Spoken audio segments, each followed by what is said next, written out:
Here I am starting out on my 16-day summer/fall canoe trip to Algonquin Park. Starting at the Brent Road access point. Here is the Brent crater, which will be interesting to see what it looks like in 16 days from now with the fall colors. Of course, when you're up here visiting Cedar Lake, you gotta check out the Brent Algonquin Outfitters location. See if you can see Jake Pigeon. It'll be a rainy start out here on Cedar Lake. Guess I gotta leave the car. At least I got all my gear loaded before it started downpouring. And we are off on a dark and gloomy day. Nothing but rain in the forecast, so let's see if we can stay warm. Still raining, as we're on the Petawawa River now.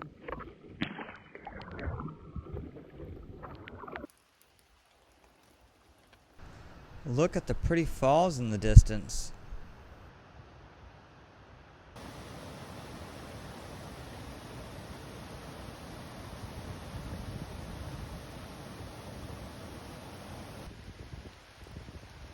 It's cold and wet out here.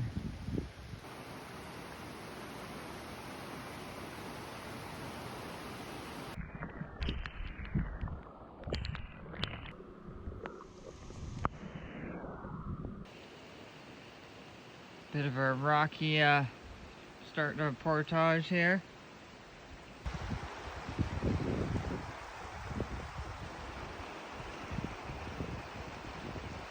So here we are. Not a lot to see. We're right on a portage, as you can see right here.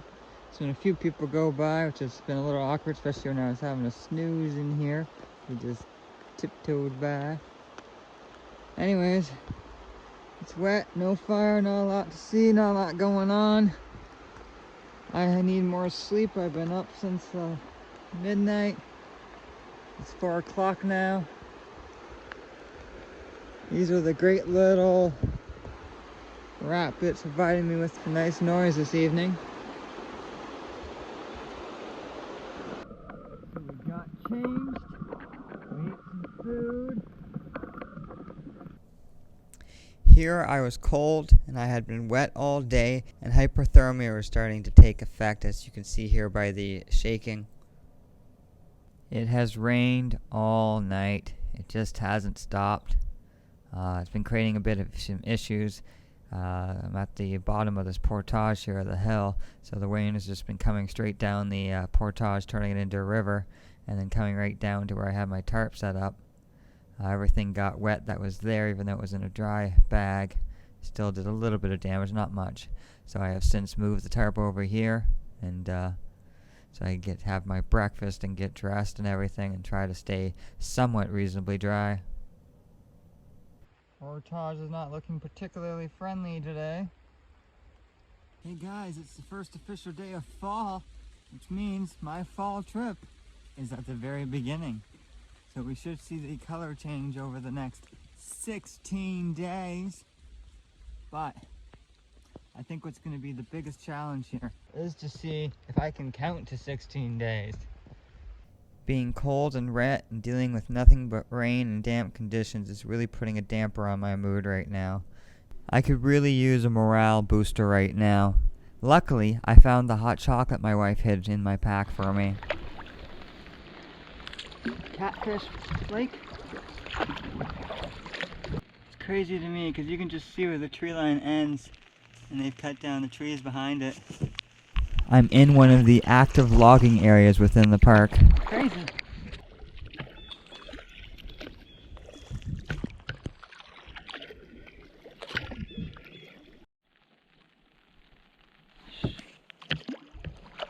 Shangri-La. I'm gonna stay at this site tonight, the one closest to the portages off of Catfish Lake.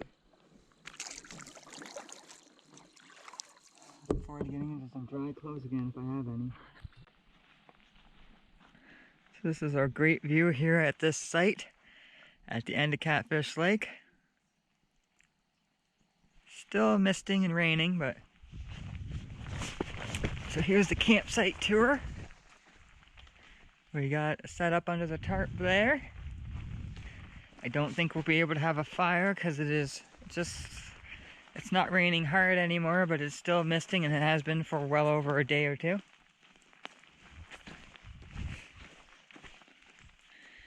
And here we got my hammock set up. That's pretty much all you need to know. And I'm just under the tarp trying to keep dry and trying to stay warm, keep changing my clothes to keep staying warm. Wool really works out here. Day 3, 9 o'clock. We're having some power issues with charging our phones and camera right now because everything is just soaking wet. And my gear is telling me that there's moisture detected in my cables and it would like me not to charge at this time. So we're going to see if we can dry it out today with some sun. But for now, there's no sun. We're going to try not to film much and try not to rely much on GPS technology. Alright, love you guys, bye. I just saw an otter, and then in the far distance over there is a bald eagle carrying like a heron. And here is the portage from Catfish to the Petawawa. Going up the Petawawa now.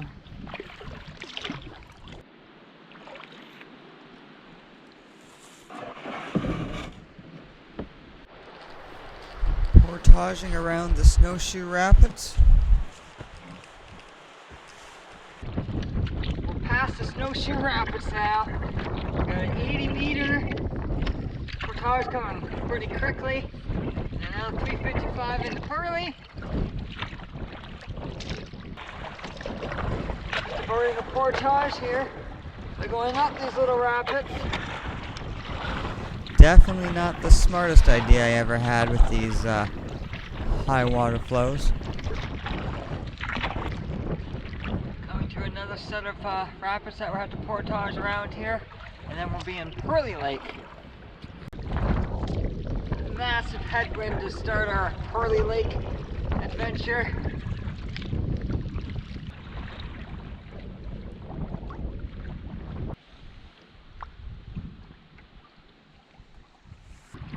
At the end of Pearly Lake. That seemed like a long paddle. Lots of headwind. Definitely feeling the calorie burn there.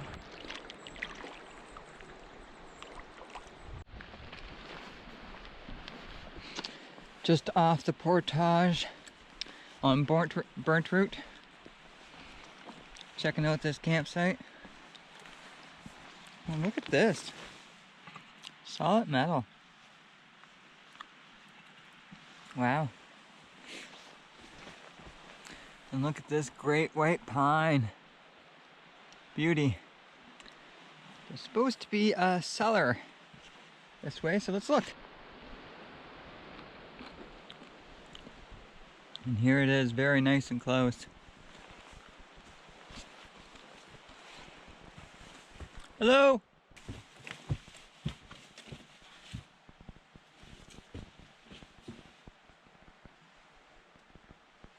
There's a chimney shout here.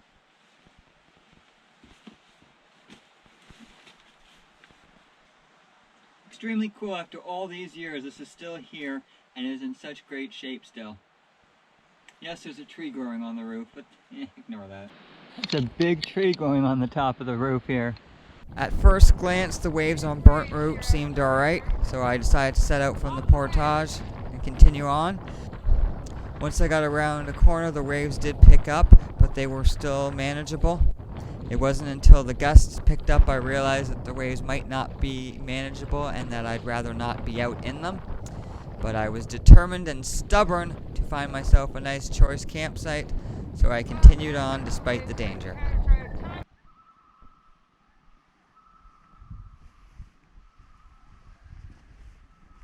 So my phone was soaked in its case, so I took off its otter box, and I'm hoping that does the trick. Here's the site, fire pit, which I probably won't get any use out of today with how wet it is.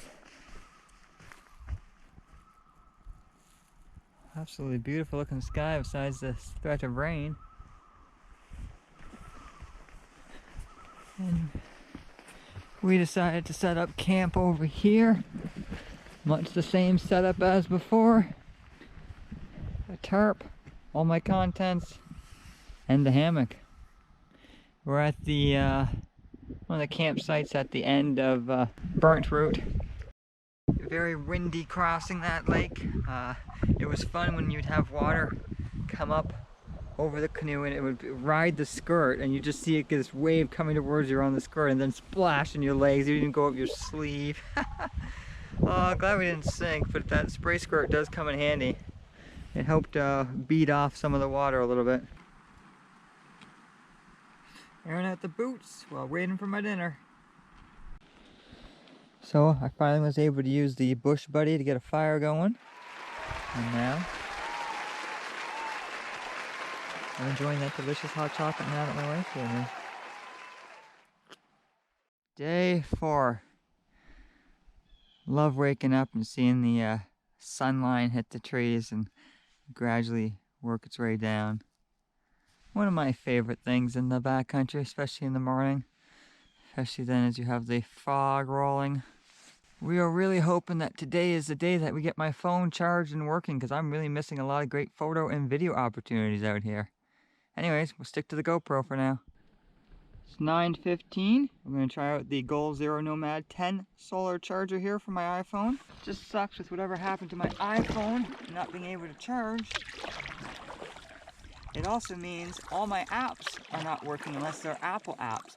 I have to connect to the internet to verify my apps, so like Runkeeper and my book apps, and my maps, Avenza. So luckily, I brought a backup map. Either way, this kind of sucks, so I'm hoping I can get some internet when I'm in Opeongo. I really hope I never utter those words again. Internet in the backcountry? Pfft!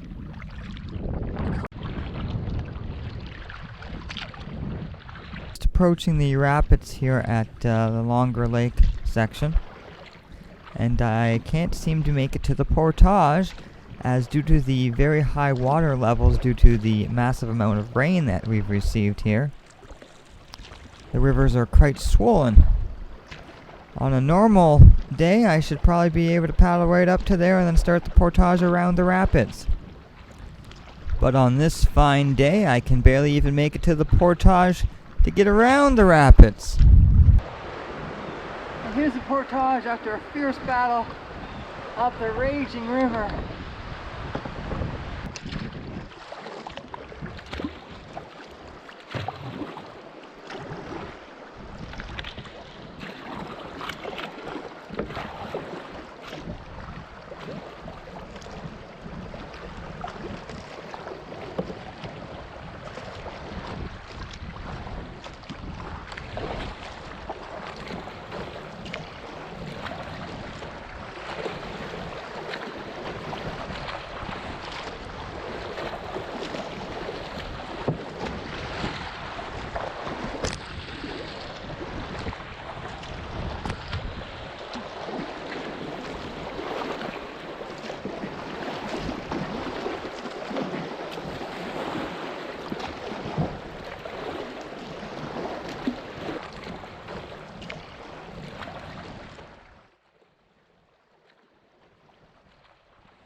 That last rapid really makes me not like the looks of this one. I know there's a 40-meter portage here to the left. It's just how do I get there?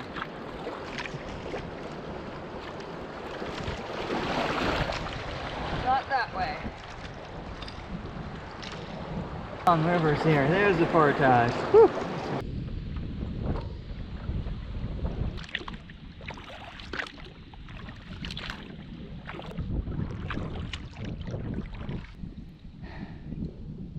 Longer Lake to Big Trout Lake, 300 meters. There's the first island site here in Big Trout. Stayed there in July. Got some nice gentlemen on the portage. One of them was named Thomas. Came back and gave me a knife that someone left at the end of a portage. It's mine now, maybe it will come in handy. Looks like a half decent knife. After the guy ran all the way down there, I had to take it. It's windy, but not too bad. Not as bad as burnt root was yesterday. And no, that is not a challenge, big trout.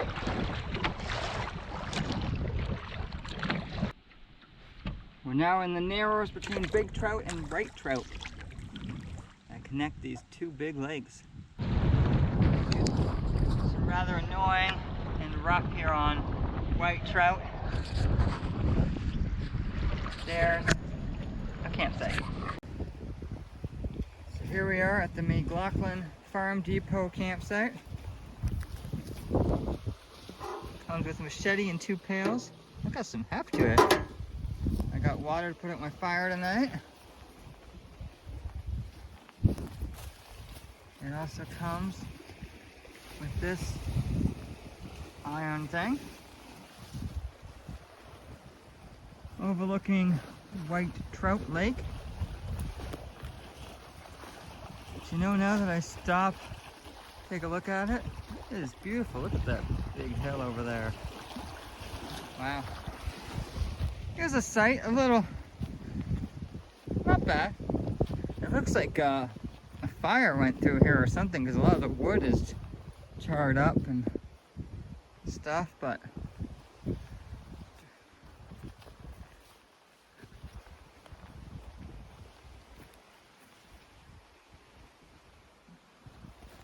my fire view for the evening. Oh yeah, we were having a fire tonight. We gotta burn up 3-4 days worth of garbage. And the hammock looks pretty windy. I'm hoping the wind calms down and it doesn't rain. Or if it rains, I hope the wind calms down.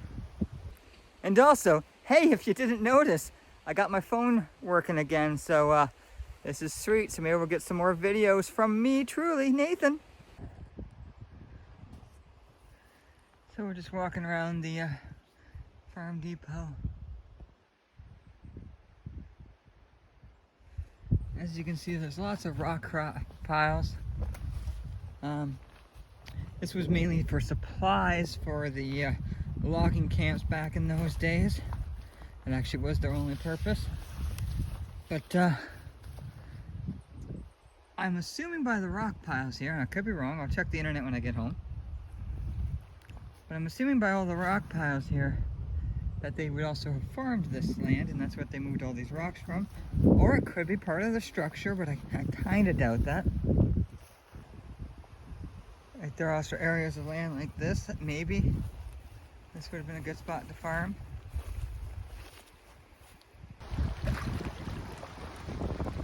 So it kind of looks like a storm's brewing.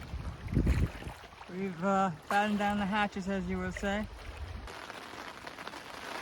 Yep, and it's weathering. Got the tarp though, set up just in time, just hoping the wind stays down to prevent the rain from just pouring in here. Hoping this means it's maybe a cold front moving in, must be a little calmer. Today's highlight of the day was able to get my bush buddy going with just birthday candle, so happy birthday, whose ever birthday it is today. Thank you very much. My wish was on fire and I got it. See, we've had this week the sweet potato chicken and rice the first day. Didn't really like that one very much. Yesterday we had the Leonardo da fettuccine. Not a bad one. Then Thursday we had the smokehouse chicken with rice and beans. It wasn't bad. It was better than the sweet potato chicken. But today we're having one of my personal favorites. Cheese enchilada ranchero. There's like chips in it. On account of the rain last night, I got to hay my food bag pretty late. And when I started lifting it up, the tree bench got a lot lower. So it's not very high. That's how not to hang your bag. Day 5. Finally getting a sunrise. It is breathtaking. Day 5 and we're back on the water. It's about 9:15. White trout. We're all set up. We got a big boat ride all the way down Big Trout to the portage to Merchant. So we're all set up for solar charging today. Even gonna do some fishing finally. Wet my whistle. Wind at our back. Enjoying a nice leisure paddle.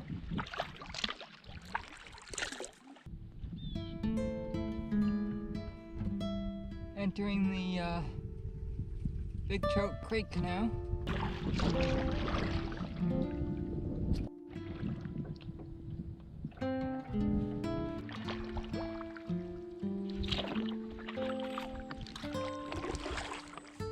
And the portage to Merchant. 1,450 steps, however. Colors are slowly starting to change. More on the ground than in the trees right now, but should be able to watch them change. Merchant Lake. What a beautiful one. Let's look at the sky here on Merchant Lake. After a long day, this tricky section on the portage between Merchant and Happy Isle is unwelcomed. Oh well. And there's my sight from last time on Happy Isle.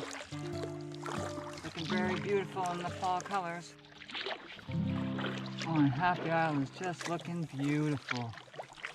Let's see if we can get to the actual Happy Isle and be happy. Here's the campsite tour on day 5. Hammock set up there in the hemlocks. Bathroom over there. Check out this great big rock. I'll get a little closer in a second. Water hanging. Got my dinner boiling right there.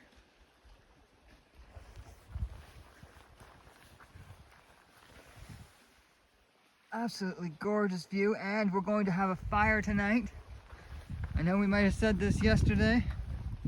We got our wood all piled up. We had wood piled up yesterday but failed to have a fire somehow because it rained. Lots of wood on this site. Canoe resting easy there. Anyway, since we're finally getting the fire, maybe we start with a little bit of a recap. Day 4. Screw the recap. Here's that big rock. Anyways, that brings us to day 5. Got up this morning all bushy-eyed and wide-eyed, and we made our way down to back to Big Trout. Crossed Big Trout with a nice westerly wind, so it was a tailwind, and we enjoyed a lovely paddle. It was a little scary at times as the waves started to come to the top of the canoe, but we rode them pretty well. Onto the Big Trout Creek, which was getting aggravating. I see why Tim doesn't like creeks now. I'm beginning not to like them either. That one's like Big Trout. I don't like that one. Especially in the fall creeks that are all regrowing by that point. Makes it a little harder to kayak through them. Anyways, made it through there, made it through the big 1840 meter portage. Counted our steps. That's our new technique to make the portages more manageable, because your mind just wanders everywhere when you're on a portage. So I just count the steps. My mind's still wandering a little bit, but it keeps bringing it back in. 1, 2, 3, 4, and so on. Anyways, got that done. Got a little lost on Merchant Lake, but eventually found the portage over to Happy Isle, and then I found this beautiful site on a peninsula. Finding out that peninsulas are my favorite thing, because I've been trying to charge my solar panel to charge my batteries, and I need the sun. And I like having the peninsula, sun in the morning, sun in the afternoon. Having today the creamy beef and noodles with mushrooms. This one's delicious. And hey, look guys, we finally got a fire, so we got a whole load of garbage over here to burn. Day 6, the morning of. We're setting off. We woke up super early, 5:30, because those fiber meals really motivate you to get out of bed. And we thought it was going to rain. It kind of been on and off this morning. So we got up and packed and left. 8 a.m. Happy Isle portage here. And there's a bit of down trees here. Big wind is definitely wind has been an issue this year, tornadoes and everything else. So we got a few trees down and this one big one here. Ain't that just something? Setting out on Opeongo. And look at this, it's a nice calm day, this might work. Besides this bit of rain.